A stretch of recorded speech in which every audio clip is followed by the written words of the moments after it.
Parlons à présent de Rabbi Shimon ben Shetach. Rabbi Shimon ben Shetach a vécu à une période très particulière. Il était le Nasi du Sanhédrin, le chef du Sanhédrin, qui réunissait à Yerushalayim les 71 sages qui devaient trancher les lois les plus difficiles. Il a vécu à la période des Tzdukim, les Sadducéens. C'était une secte, qui refusait certains commentaires et certains principes pourtant fondamentaux et consubstantiels à la tradition de la Torah. Nous avons donc dû les mettre de côté, mais qu'allions-nous faire? Ils étaient souverains. En effet, à cette époque, le roi d'Israël n'était autre que Yanaï Hamelech. Yanaï lui aussi était tzduki. Et pire que ça, Moraï Verabotai, il avait introduit dans l'enceinte même du tribunal rabbinique du Sanhédrin des juges qui étaient aussi des tzdukim, des sadducéens. Vous imaginez l'ambiance. Il n'y avait pas les mêmes références et donc pas la même justice qui pourtant devait être insufflée par Dieu lorsque les juges viennent trancher la loi, mais il faut pour cela les qualités du cœur qui faisaient défaut aux Sadducéens et qui étaient celles des Purushim, des pharisiens, dont nous tenons la tradition. Alors, Rabbi Shimon ben Shetach, a vécu à cette époque où Yanaï Hamelech avait fait mettre de côté, voire même tuer, certains sages Purushim. Il ne restait que lui, pourquoi? Bien tout simplement, il était pistonné. Parce que la femme du roi Yanaï, elle s'appelait Shlom Tzion. Et Shlom Tzion Amalka, la reine Shlom Tzion, c'était la sœur de Rabbi Shimon ben Shetach. Vous imaginez, elle n'allait pas laisser qu'on tue son frère. Alors Rabbi Shimon ben Shetach est resté le chef du Sanhédrin et il y avait des situations très périlleuses. Racontons une première histoire. Une fois, un des serviteurs du roi Yanaï avait été inculpé pour crime. Il était présumé avoir tué un juif et comme on le sait, la loi demande que lorsqu'un serviteur est soupçonné et doit être jugé, le maître de ce serviteur aussi doit être présent au tribunal. En l'occurrence ici, il s'agissait de Yanaï. Yanaï, le roi d'Israël, qui vient donc au tribunal, au Sanhédrin, pour être jugé avec son serviteur. Il arrive, et bien sûr, on lui donne tous les honneurs qui étaient dus à un roi. On l'installe à la gauche de Rabbi Shimon ben Shetach, sur un siège somptueux. Alors, Rabbi Shimon ben Shetach, qui n'avait pas froid aux yeux, comme tous les sages d'Israël, qui ne pensent qu'à la crainte qu'il doit avoir pour Dieu et pour personne d'autre,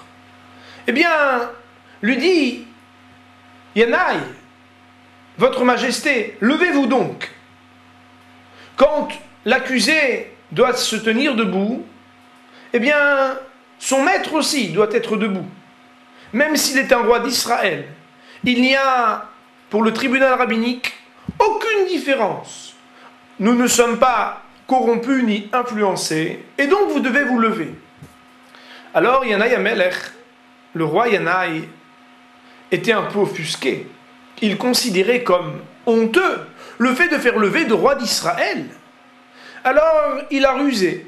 Il a dit, écoutez donc, Rabbi Shimon ben Shetach, si les autres sages du Sanhédrin sont d'accord avec vous, qu'ils s'expriment. Et alors, je me soumettrai et je me tiendrai debout comme vous me le demandez. Sinon, si c'est votre opinion personnelle et individuelle, elle ne sera pas honorée. Aussi, Rabbi Shimon ben Shetach de se tourner à sa gauche et à sa droite.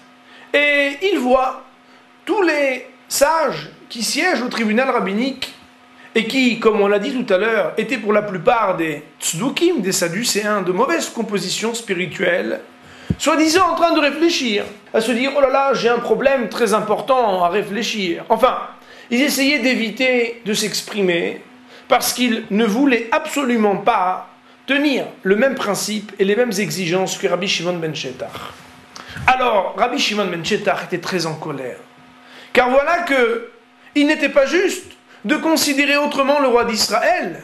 La justice, c'est la justice. Le tzedek demande une égalité totale de part et d'autre des parties qui viennent débattre au tribunal. Et Rabbi Shimon ben Shetach a fait une prière à Dieu. Il lui a dit, ces hommes-là qui prétendent cogiter et réfléchir, soi-disant profondément, trop occupés pour répondre à nos demandes, eh bien que celui qui maîtrise les mahashavot, les pensées des hommes, intercède, intervienne, pour les faire réagir, pour l'honneur de Dieu, les Shem Shamaim.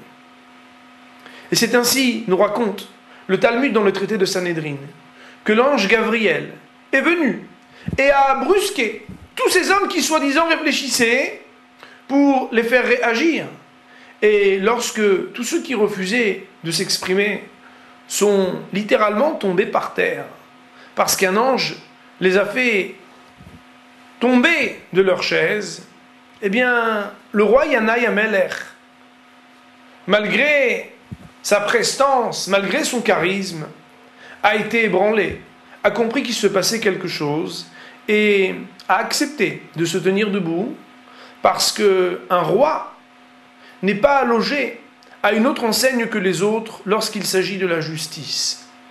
Voilà une première histoire qui met en avant la personnalité poignante, forte de Rabbi Shimon ben Shetach, qui a une période où il fallait être confronté à des esprits très particuliers que sont ceux des tzdukim, des sadducéens.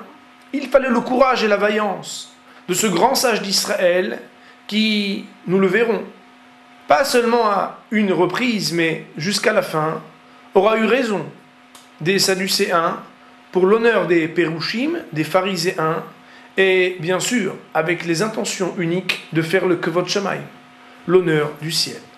À très bientôt.